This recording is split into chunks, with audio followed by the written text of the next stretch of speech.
Hello, everyone. Thank you for joining us for our live broadcast at OGuild. As we discussed in the previous events, that whole idea of this OGuild is helping the working professional in growing in their career.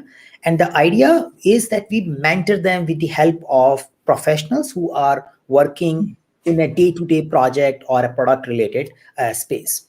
So taking this forward, today we have a Kazi, and we will take a good introduction from him, and he will help us in understanding a role of a Scrum Master and team coach. So as I believe, he has been doing this for many years. And many of you might be wondering, okay, if I become a Scrum Master, what do I do during the day? What kind of a challenges I may face? So again, each one of you may have a different experience. So I'm not saying like Kazi's experience is the universal experience, but at the same time, you can pick up things from different people's experience. So it's an experience which one can use. Now, before we talk about Scrum and other things, I'll share a little background about yourself. Kazi, up to you. Thank you, Saket, and good morning and afternoon, depending on which part of the world you're watching this from. First of all, again, thanks for the opportunity to allow me to come and share a little bit about myself.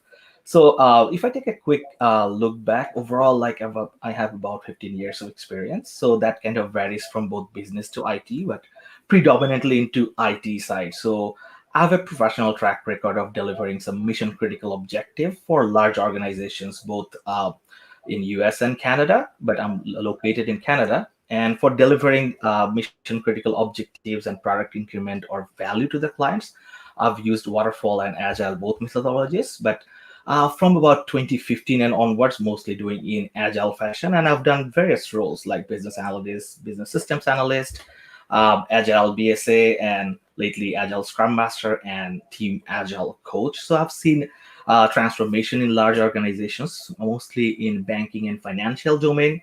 I've worked in agile in various streams, such as Scrum, obviously, which is very, very popular and dominant. I've had a chance to work slightly in Kanban. I work with extreme programming methodologies and different scaling techniques, such as like less and safe, which is also becoming a bit predominant. And on the way, I've garnered few certifications like Scrum Master, Product Owner Certification, Certified Scrum Professional. I'm also registered education provider for Scrum Foundation for Scrum Alliance.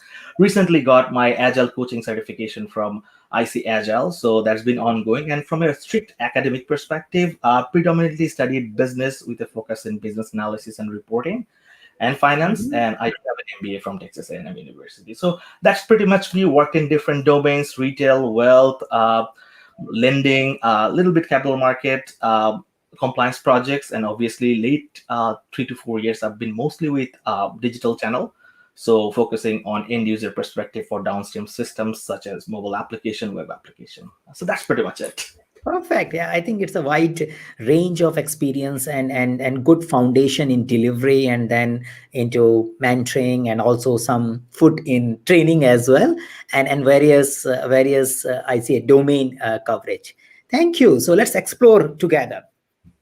So Sure. see, the Scrum Master profile is becoming pretty popular nowadays, and I get many enthusiasts coming and saying, I want to be a Scrum Master.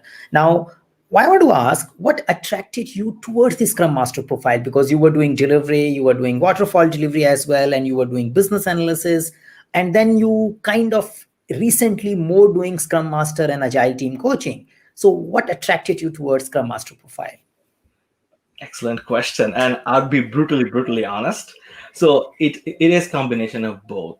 One is by pure chance, and second is when I got the chance, I really liked it, got my interest, and grew into that role in agile era. So you're right. Like predominantly when I started working, everything used to be waterfallish. So I was predominantly business analyst and business systems analyst back then, doing requirements. Those are really strict, and any changes used to take a lot of time. And as a BA, what I used to hate, any change in requirement, you go in a sign off circle. So I was in one of the big banks in Canada at that point, and they wanted to start Agile. And one of the pain points of Agile, what I've seen, and I'm sure Saket, you have noticed, you can also shed some light, is the resistance to change.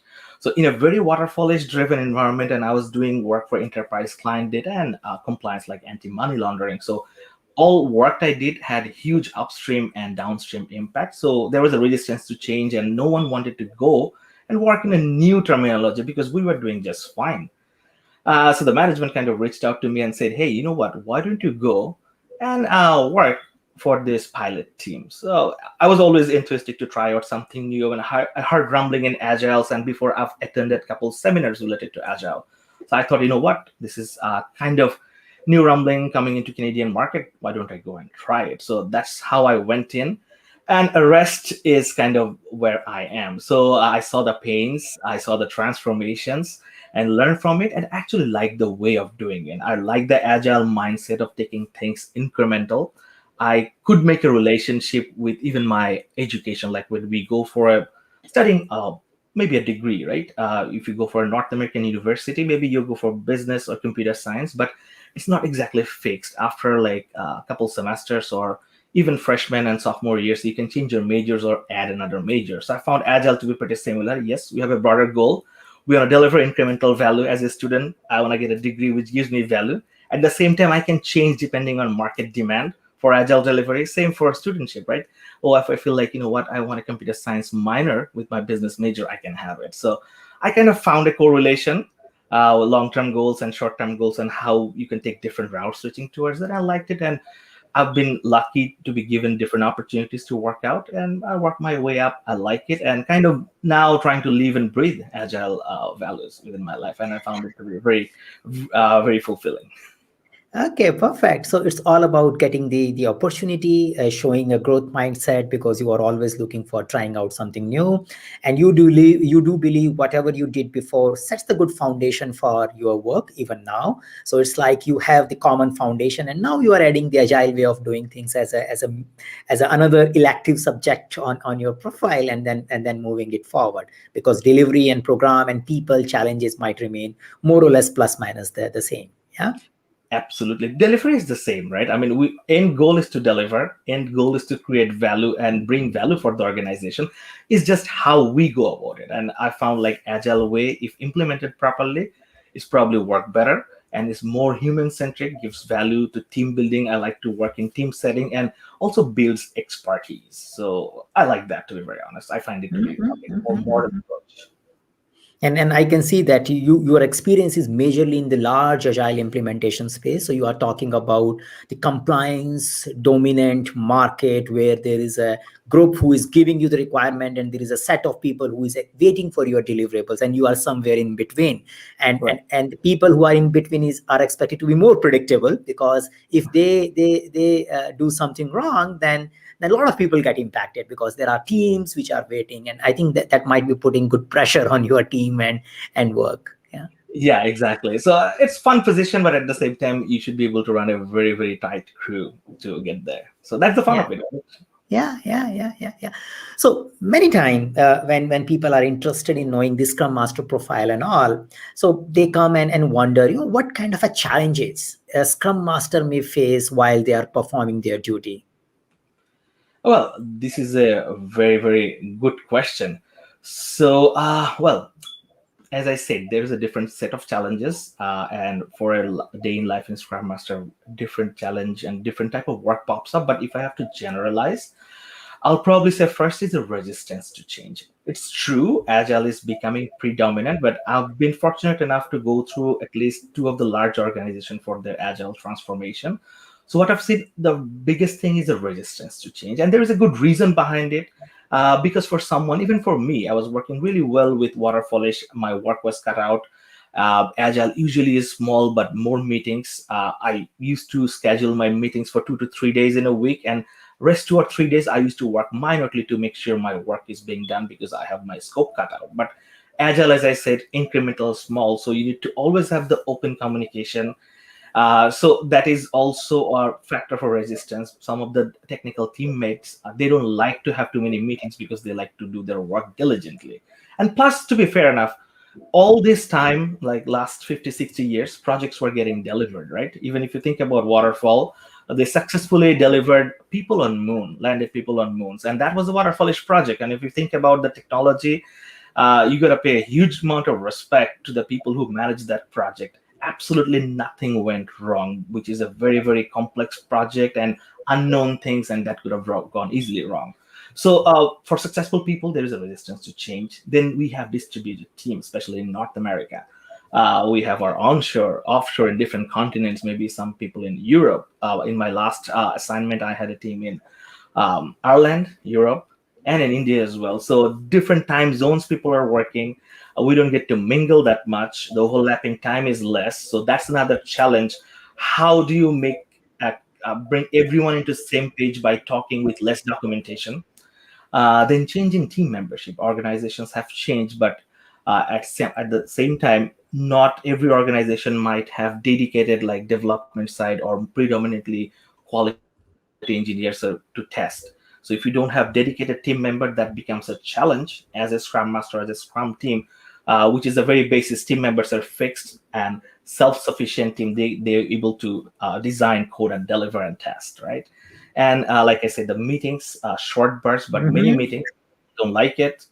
And also there is, even if you go in agile, there is a mindset like little bit waterfallish, like you take a story, only development is done, and you are doing the testing always on the next sprint. So then again, it's becoming phases. So bringing that mindset, whatever you pick, you got to finish in every sprint without much bottleneck or last minute pressure on your QE pipeline.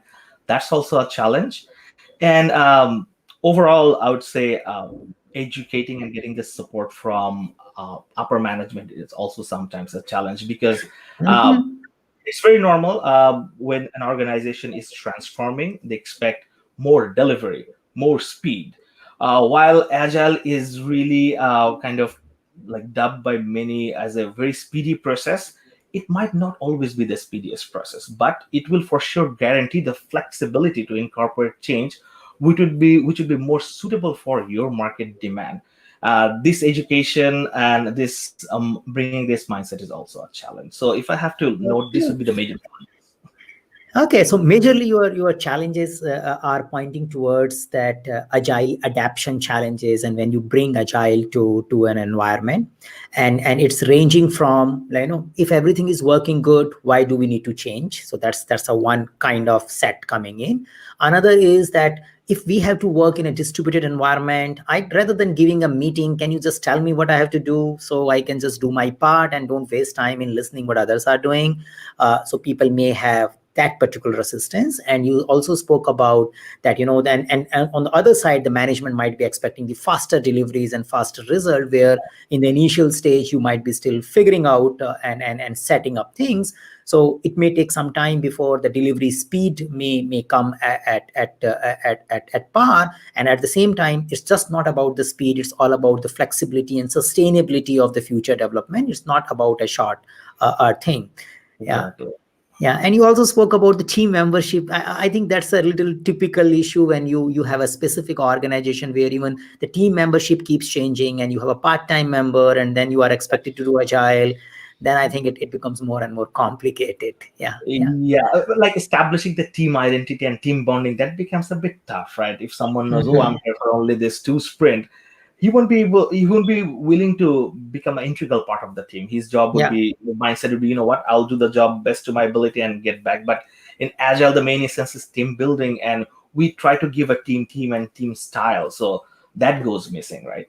Mhm, So mhm, mhm. that's a challenge. It certainly is workable. We're trying to work as the best we can, but it's a challenge. Yeah, yeah. So it's like the agile adaptation challenges which we spoke about. And in your experience, in your situation, what kind of things worked here? What are the possible things which helped you in overcoming these challenges? Again, excellent question. So I'll start with the first one, like the resistance to change. I think that is the biggest impediment for implementing agile. So like I said, you have to establish a team or team style. So that really, really helps. Like in project driven world, people are really concerned about their part of work. So you need to break that part. We need to establish what I've found really useful when we establish a team motto and agreement, like we win as a team, we lose as a team. It doesn't matter which part really worked well. If ultimately we cannot deliver something on time with quality that's mission critical to our value, as a team we fail. It might be the requirements were fine, development was fine, But the testing was fine as well. But the deployment had some problem and we couldn't manage. That means as a team we fail. So establishing that sense of urgency or agreement or the mindset, that's the key to removing most of the impediments in agile we are facing. Once the team members, they come together and start thinking as a team, they start mingling with the different meetings and start to see the end-to-end process, how developers are thinking for design, how they are coding. Then QE team can go also say, hey, why don't you code this way or set up your unit testings that way? That way we get less bugs, because the end goal is not for them to find more bugs. Their end goal is to make sure the delivery is with quality on time. So their KPIs, if changed slightly on the team perspective, their KPI suddenly changes from finding more bugs to helping the team to deliver on time with quality products. So that's the Mm-hmm. biggest thing, changing the mindset. So the techniques I've applied is, having team agreement.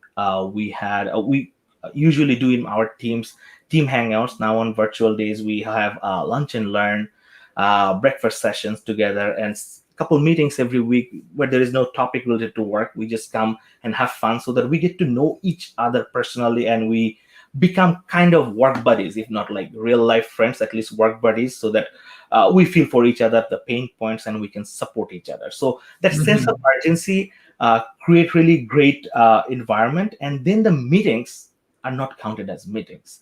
It's just, what, every morning people are kind of pumped up to go and stand up, not because of what they've done yesterday, what they're going to do.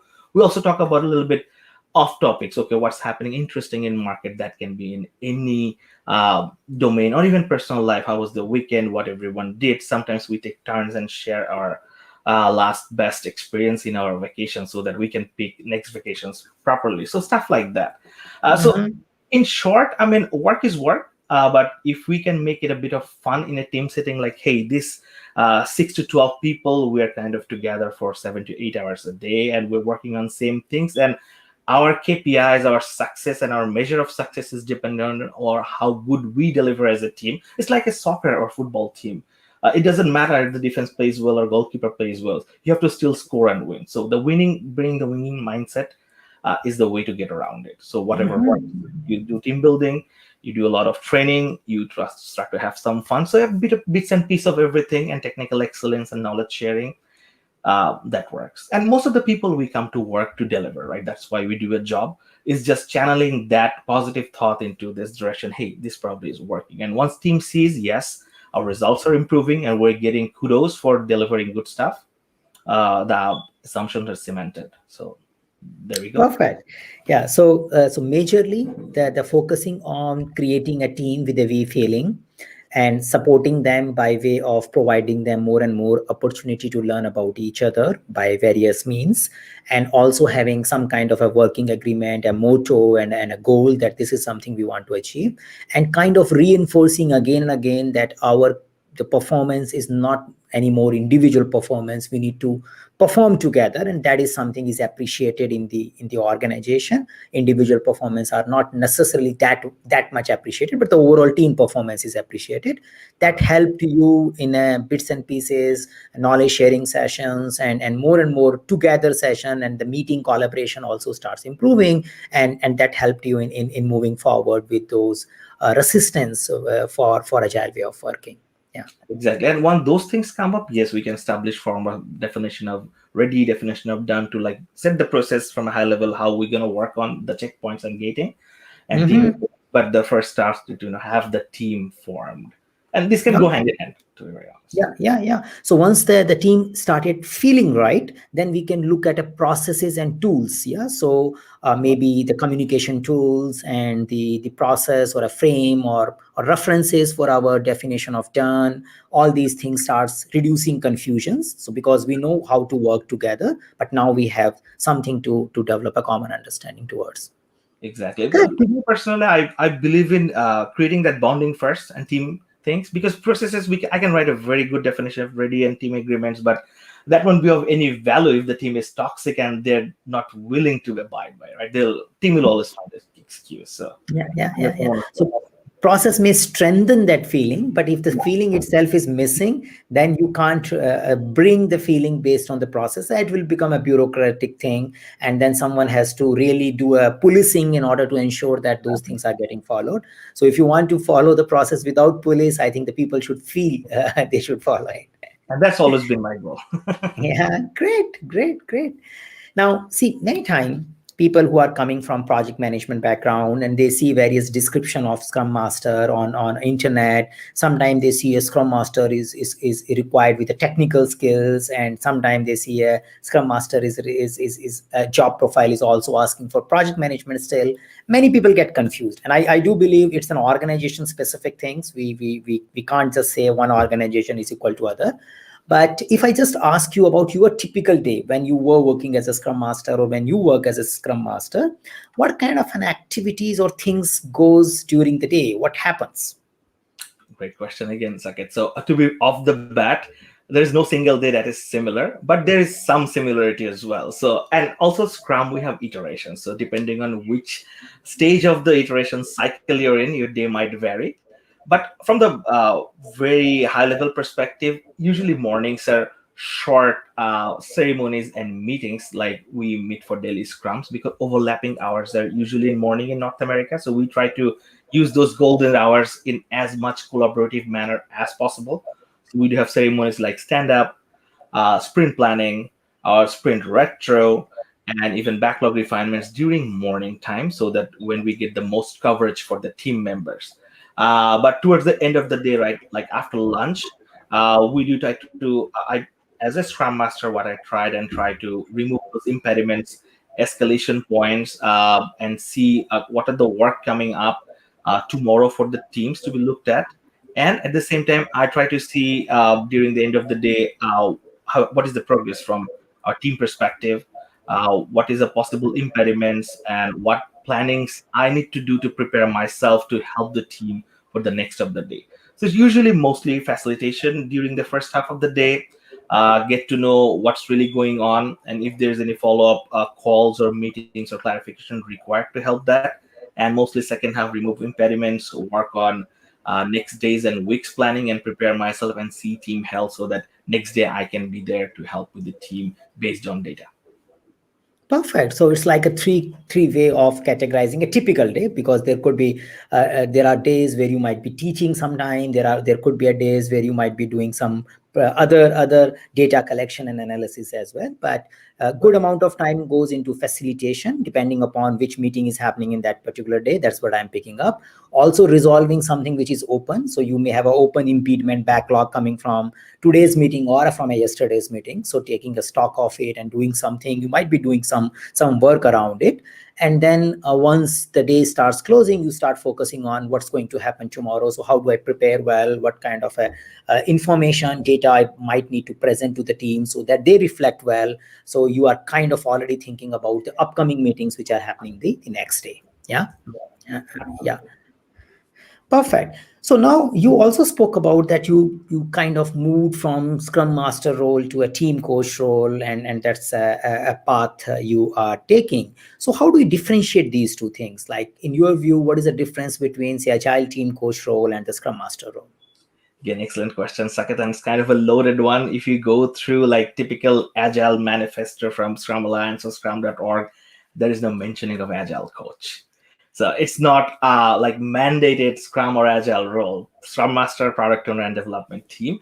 But I do believe the role is there, because coaching and Scrum Mastering is kind of overlapping in some manner, but at the same time, the perspective and the scope varies. So about me, what really happened, like in my present gig, we started a couple teams with really from the basic, and the team went mature. So as the team becomes more and more self-dependent, as a Scrum Master, I kind of have two choices: go into different teams, try to mature them, or I kind of scale up and look into from a different scope, how can I improve the teams and unlock the potential. So that is where the coaching comes in. So if I have to list some difference from a very high level or from theoretical perspective, the purpose is a little bit different, because as a Scrum Master, we're going for only outcome for mostly delivery and team maturity. But as a team coach in my department, I'm kind of responsible for coaching the other teams. So I'm Mm-hmm. also responsible to help them, those Scrum Master, to do their job properly, and the teammates to improve in agile manner and processes and reach those objectives. In effect, I mean, as a coach, I kind of work in mostly transformational side. So as a coach, what I've found, you can work in different dimensions. You can be a transformational coach, business coach, that can be enterprise or team level, or even you can be a highly technical coach, like doing DevOps, testing strategies, framework, and stuff like that. And I do have experience in our technical side as well, like DevOps and team testing. Sorry, how to close this form. But I'm kind of right now playing into transformational side because I do have this valuable experience from a couple organizations. So basically, helping other teams maturing agile processes, helping other Scrum Masters to unlock their team's potential to the full extent. That is one of my focus in agile as a team agile coach. So how do I do it? I help administering the agile maturity assessment, see the team happiness mode, how the team is doing in terms of agile practice, Scrum Master, product owner, team perspective, test driven development perspective, cybersecurity perspective, and some other exploratory perspective. And the reach is a bit different. As a Scrum Master, the main focus is team and maybe the team's various stakeholders. But as an agile coach, the focus is kind of at organizational level, because with these maturities and how teams are improving towards our goal in transformation, I have to educate and update our management and key stakeholders. Hey, this is where the progress is. This is the impediments, and this data. Yeah, it looks like, because every team is different, looks like it's a little bit off, but they are on track towards the organizational goal. So it's a bit of upwards and downwards responsibility. But as a Scrum Master, predominantly a Scrum Master is always biased to the team. So those are the difference. Mainly the scope. Perfect. Yeah, thank you. And I do like people who are watching this video live, they do have an option to put their questions in the chat area. So if you're watching it on YouTube, you can put into the YouTube comments. If you're watching on LinkedIn, then you can put on a LinkedIn comment. So that's the one thing. And what I hear from Kazi about the team coach and the coach and the Scrum Master, I think it's a very kind of a practical perspective, which is coming based on what he is doing on a day-to-day basis, he's experiencing on the day-to-day basis.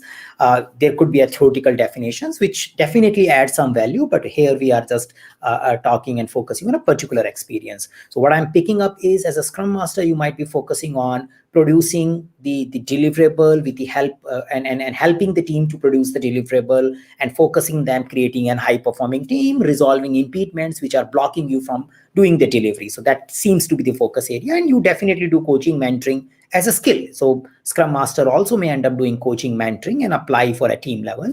But when you typically labeled as an agile coach, your more and more involvement is organizational level agile maturity or agile enablement, if we use that word, and you enable other Scrum teams by way of mentoring, coaching, primarily the Scrum Master, in improving their agile ways of working, helping them by doing some kind of an assessment or some kind of identification of areas like Kazi spoke about, the technical areas, the product ownership, the Scrum Mastership, the facilitation, the delivery. So you may have a mechanism to find out those areas, evaluate, or help people to self-evaluate on those areas, and then probably help them to take it forward. And also raising the issues and working with the stakeholders to get some of the impediment removed, which might help overall agility in the organization. So that becomes your focus area: multiple teams, multiple Scrum Masters, and the organization level enablement. May not focusing on individual teams level deliveries. There is a Scrum Master who might be focusing on that part. Yes, absolutely. It's more on a multiple team than a single team. But a lot of the stuff, as you said, kind of like overlaps between Scrum Master and Agile Coach. Yes. So I take one question. One of our friend Kapil has raised it, and looks like I think this is the right place to take this question, and we pick up. So you can see on the screen. I will read it as well.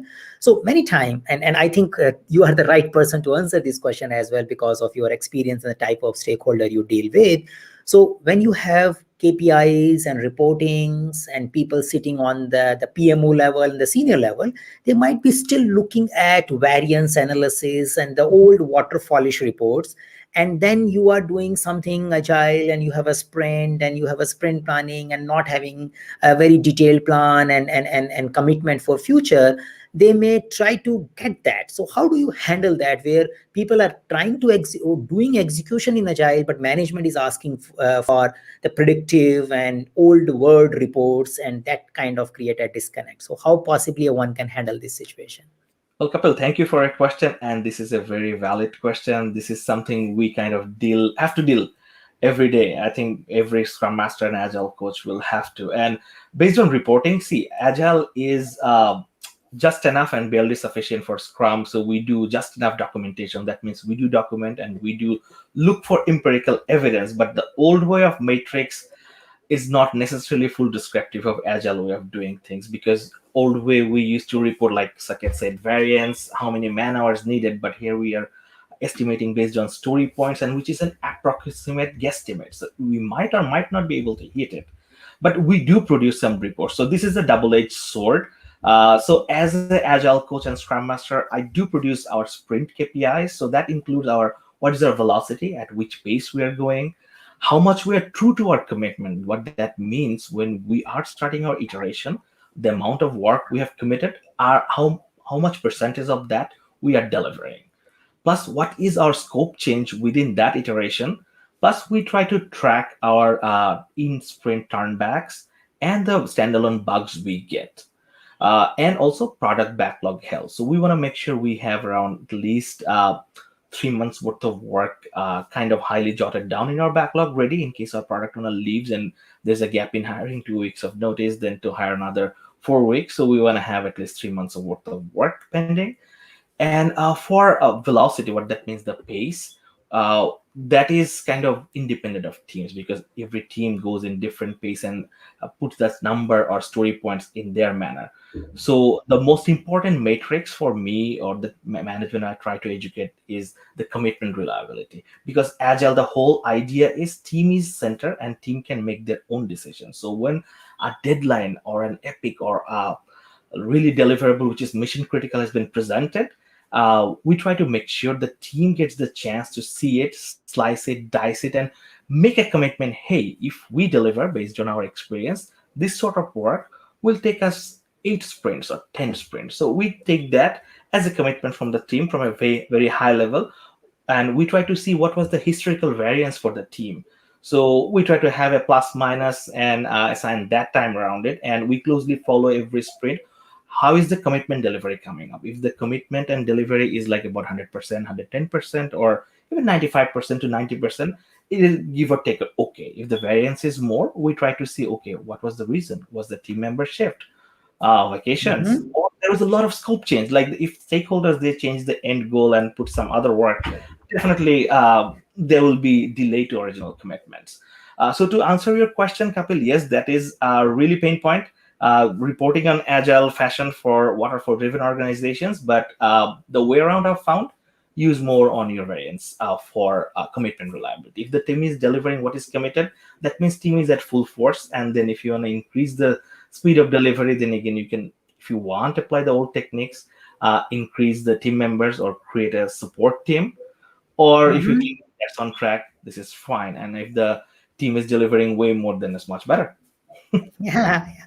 So the overall, what as a theme, what I am understanding is that yes, we need to take care of stakeholder concerns, but maybe not in the same way as we used to take care before. So if in your context seems to be the commitment reliability seems to be the key areas, and I can understand the way you explain your team, which is coming somewhere in between. So there are people dependent on you, so even if you use agile, they want to have some kind of an understanding, else many things will derail. So that's something, a particular context which we are talking. And in those kind of a context, you may agree that okay, we need to focus on measuring and reflecting on something which can help us in knowing how reliable are we, yeah, and how reliable we are becoming over a period of time. And similarly, we can communicate to the stakeholder that this is what it is, yeah. So you may find out some of the agile matrices not necessarily metrics is to punish people or find fault in them, but primarily to take care of the decision making process, because someone has to make a decision and someone may need some sort of data, some kind of a clue to make that decision. And we need to find that balance, that how as a team and management we can work together and we can help management in making decision, and at the same time we should be able to help it sustainably. It should not be treated as a policing or something else. Yeah, so that's what I'm picking from Yeah, you were saying. absolutely. And if you want to track a separate initiative called release or even epics, there are different tool out of the box, even like agile delivery management tools such as Jira and Rally. You can see epic burn downs and stuff. But to be very frank, like I said, and you also picked it up, it's about the delivery, not so much into the data of matrix. Yeah, so if you are a Scrum Master and you are facing this, so in today's world, I say that after 20 years of Agile and Scrum, 20 plus years of Agile and Scrum, there is a huge number of tools available. There are huge number of metrics is available and assessments available. So yeah, so there is no shortage of it. And but at the same time, the whole area is a sense of measurement rather than just creating some data and people remain confused about it. Yeah. Yeah, don't get right to data. What matters is delivery and how you calibrate, right? That's what Yeah, really yeah, important. yeah, yeah, Like yeah, a soccer match is the win. You want to win. yeah. Okay, so we take this team coaching thing further, and we spoke about that it is more about working with multiple teams. It's more about working at an organization level, maybe helping organization to come up with a measurement system. The point Kapil raised, at a different team levels, metrics is identification, and coaching and mentoring Scrum Masters, and sometimes the different team.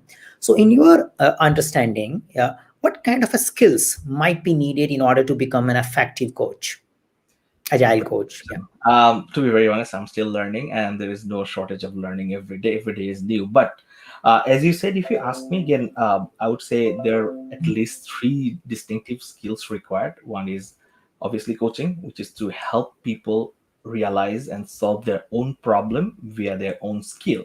And now, if they don't have those skills set within them or need to develop, then obviously, as a coach, I should be possessing some training skill to train them, and to work with individual or teams level to take them from one state to another very defined goal or state. Mentoring comes into question. So basically, you need to be a coach with a coaching skill, obviously. At the same time, you should have training. That means you need domain or subject matter expertise so that you're formally able to train people. And at the same time, you should be able to mentor, because sometimes some teams or some personalities, they do need and being helpful. Even from myself, I like to be a mentee to who are really successful in my track, so that I'm being mentored, so that my growth and my desired future state I'm reaching successfully. So those are the from the very high level. And at the same time, as a coach, I think it makes sense if you pick a track, you're going to go for a transformational coaching or very technical coaching like DevOps, TDD, those stuff, testing frameworks, or the development practices, or you can go on really on business side, teaching business agility at enterprise level. So that's what my understanding is at this point. Okay, okay. So what I'm picking up, and correct me. So your understanding is that coach is primarily an enablement role, and one should be able to enable the Scrum Masters and the team so that they achieve better result. And what I'm picking up from your explanation is that there are three ways of enabling people: training, mentoring, and coaching. And whenever there is a gap of skill, knowledge, new area, the training followed by mentoring might help them in building it. There could be areas where the person already possesses the skills, but you need to just focus on the mindset and the habits, and make him realize he or she can do it. Then coaching plays a role. So that's an enablement role. So you do continuous enablement of your team members and your Scrum Master. So that's a one key area. And then you spoke about that you pick up your theme. Yeah. So you pick up or you can say the style or the category of your or coaching. So and you might need to want to develop specialization in these areas. So you can identify which are the possible areas I can mentor and train more. So if you are getting into a transformational space, you are primarily mentoring, training on the frameworks, processes, doing things, and the mindset space, so that people get out of the previous way of thinking and then they get into a new way of thinking. So that's something one can set up. If you're focusing on, say, the enterprise level or business agility level, then you probably focus on business domain and working with the organization, integration of various business units and taking them in that direction. And the third theme you picked up is the technology. So if you feel you are comfortable doing it, you may want to mentor, help people by getting little deep into the technological space. It could be an automation, it could be a development practice, or it could be some other area of technology. So that's something you are picking. So enablement goes everywhere. So you need to be able to enable people, and you may do facilitation as well along with Right. enablement, and then you add these flavors which probably can help. Yeah, yeah. Yeah, just to add, that is why coming from a specific domain helps, and your work experience, that all blends into the role as you grow as an agile coach, like any other career path. Yeah, yeah. So, and I do firm believer of it. So it's like, see, many time our roles, and it depends upon the organization and individual as well. So there is assistance needed. The organization and teams need help.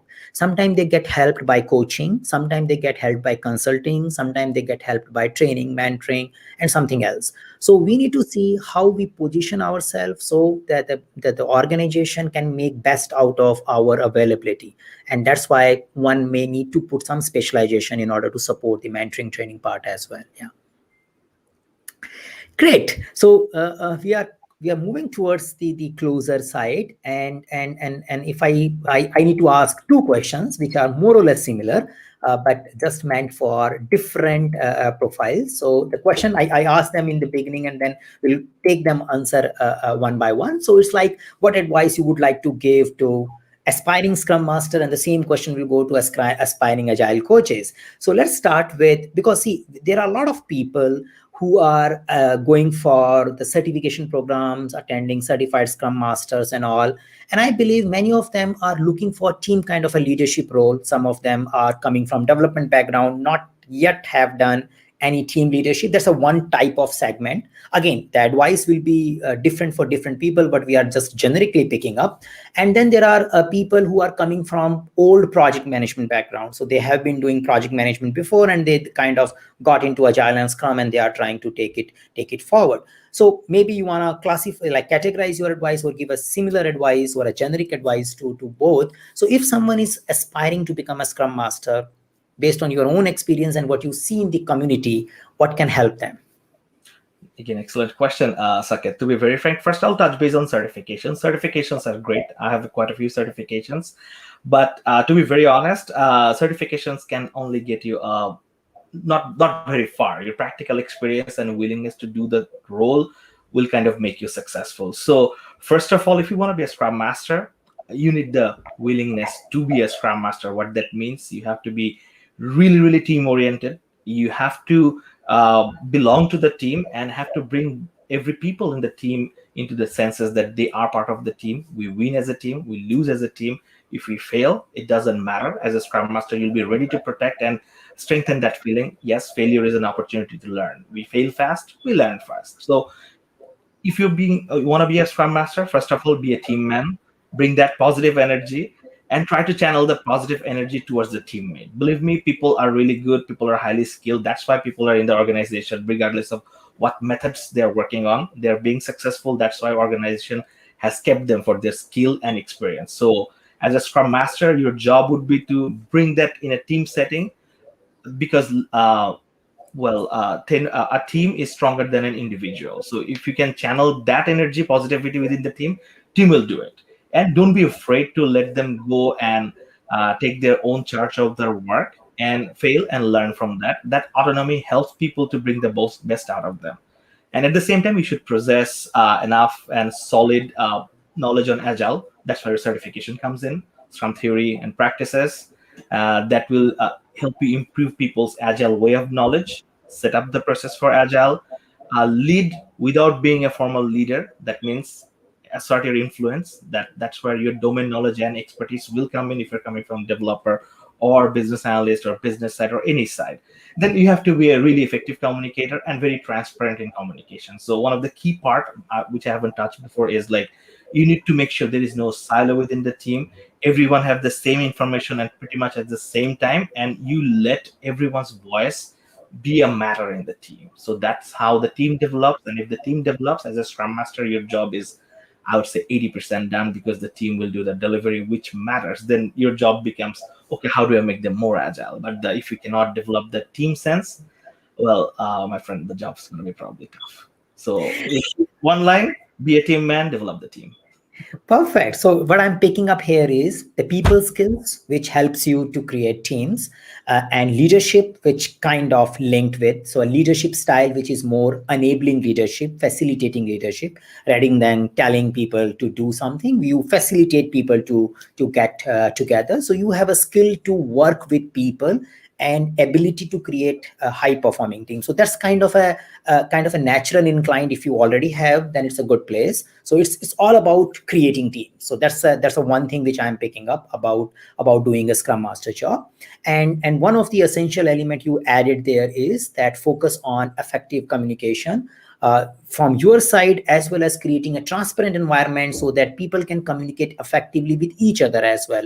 So that's another, and ultimately it helps you to build a good team. So people skills seems to be the key, one area.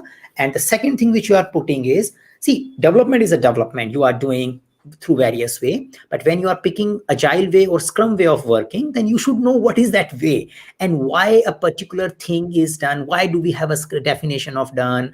What is the real intent behind it, rather than saying, scrum guide says do this and let's do this, else we are not following scrum guide.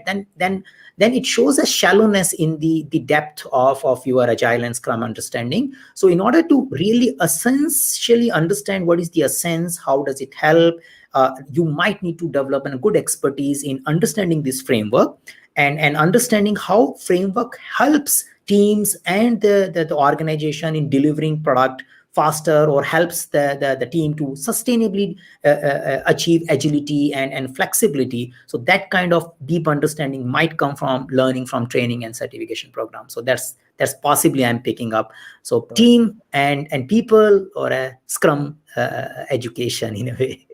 Or Yes, agile in a mix education. and both. And your expertise comes from your previous works, right? That shows, Mhm.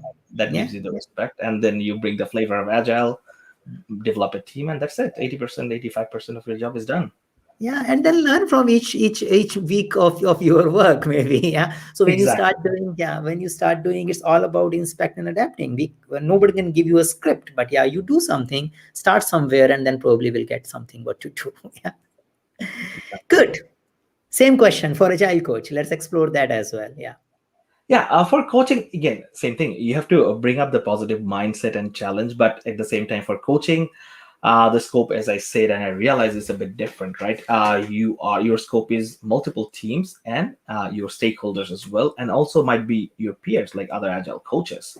So the advice I would have, again, have very open and transparent communication, and be very try to be influential, lead by example, and don't be afraid to try new things, because as a coach, you'll be playing in three areas: you'll be coaching, you'll be mentoring, and you'll be also training.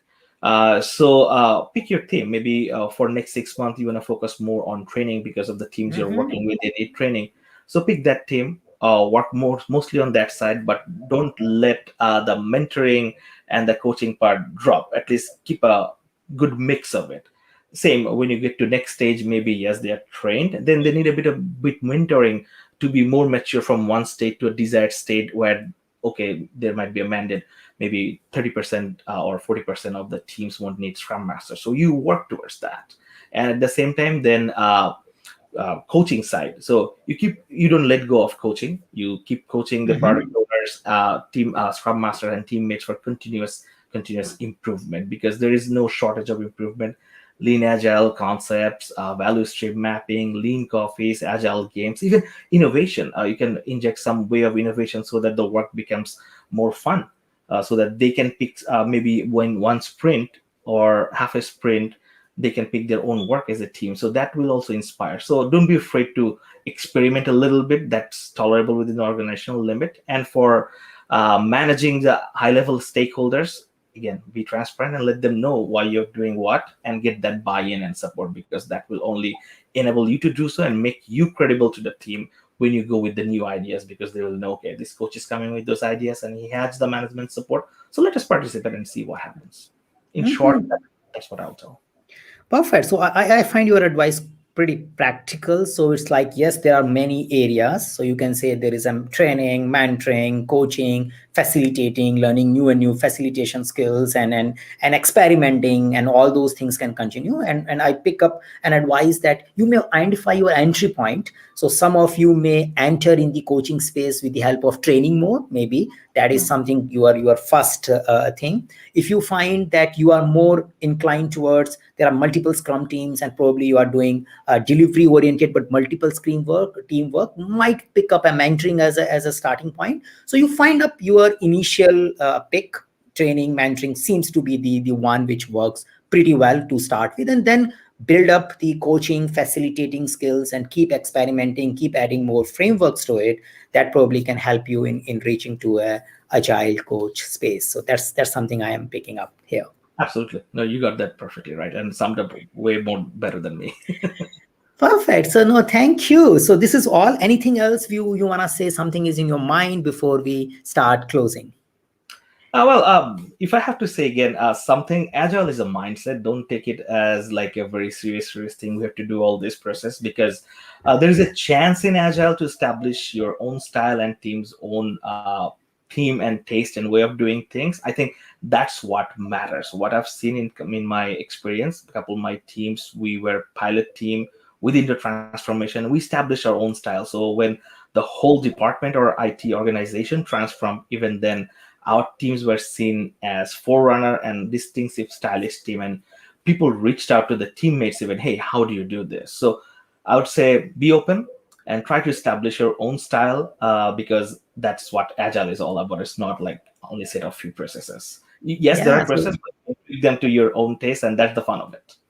Yeah, Have so it's fun. not about copy paste. Maybe the initial few iteration may look like a copy paste of some agile version, but after that it has to be your agile, not somebody's agile. Right. So after few iteration, your team's agile will be the style of it, will have unique signature on top of it, and that's the whole idea of inspecting and adapting. And seems to be your recommendation coming here. Absolutely. Yeah. Thank you. So, just for the viewers who might be watching live and may end up watching this video later, we do like Kazi is going to be active on our OGuild platform. So, if you have specific questions to him, you can post it there. And based on the interactions and the questions and something, if we want a particular session, a particular topic, we can definitely approach Kazi again and talk about a particular focused session for a Scrum Master or Agile Coach space. The whole idea is that we provide you the practitioners to support your own agile journey. So visit OGuild.com, put your questions there, and we will bring more and more professionals to help and facilitate your thought process. Yeah. After saying that, Kazi, thank you very much. Like it was a kind of short notice. I can see that. And thank you for taking time out. It's pretty early in the morning for you. No, I really appreciate that. Yeah. no, absolutely. Thank you, Saket, for giving me this opportunity to come in. And as you said, for agile related questions or discussions, or even to share your experience, please reach out on OGuild. I'll be available. And yeah, Saket, you're right. I'll be opening up my workstation to start working. But thank you so much. Thanks for Thank hosting. you. Yeah. Have a great Thank you. day. Bye. Bye. Bye. Bye.